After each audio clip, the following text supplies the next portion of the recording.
function of the Competition Commission of India.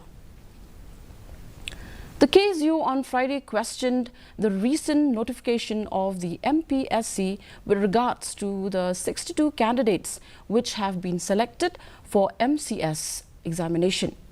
While speaking to reporters after the meeting, Mpsc Chairman Paul Reader Marwen, KSU Assistant General Secretary Reuben Najjar said that it has been alleged that the recent notification of the Mpsc was done with the malified intention to incorporate those people which comes from the high-profile background.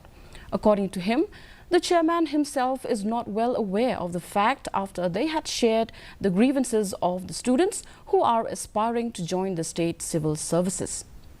Of the students, and the chairman himself is not well aware of the fact.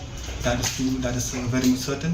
He stated that there has been a mistake in the OMR sheets, whereas there are some questions, 3 questions to be precise, based on his statement, that are wrong, that the answers was given wrong in the OMR sheets.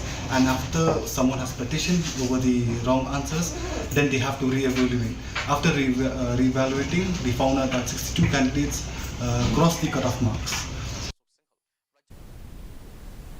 An inspector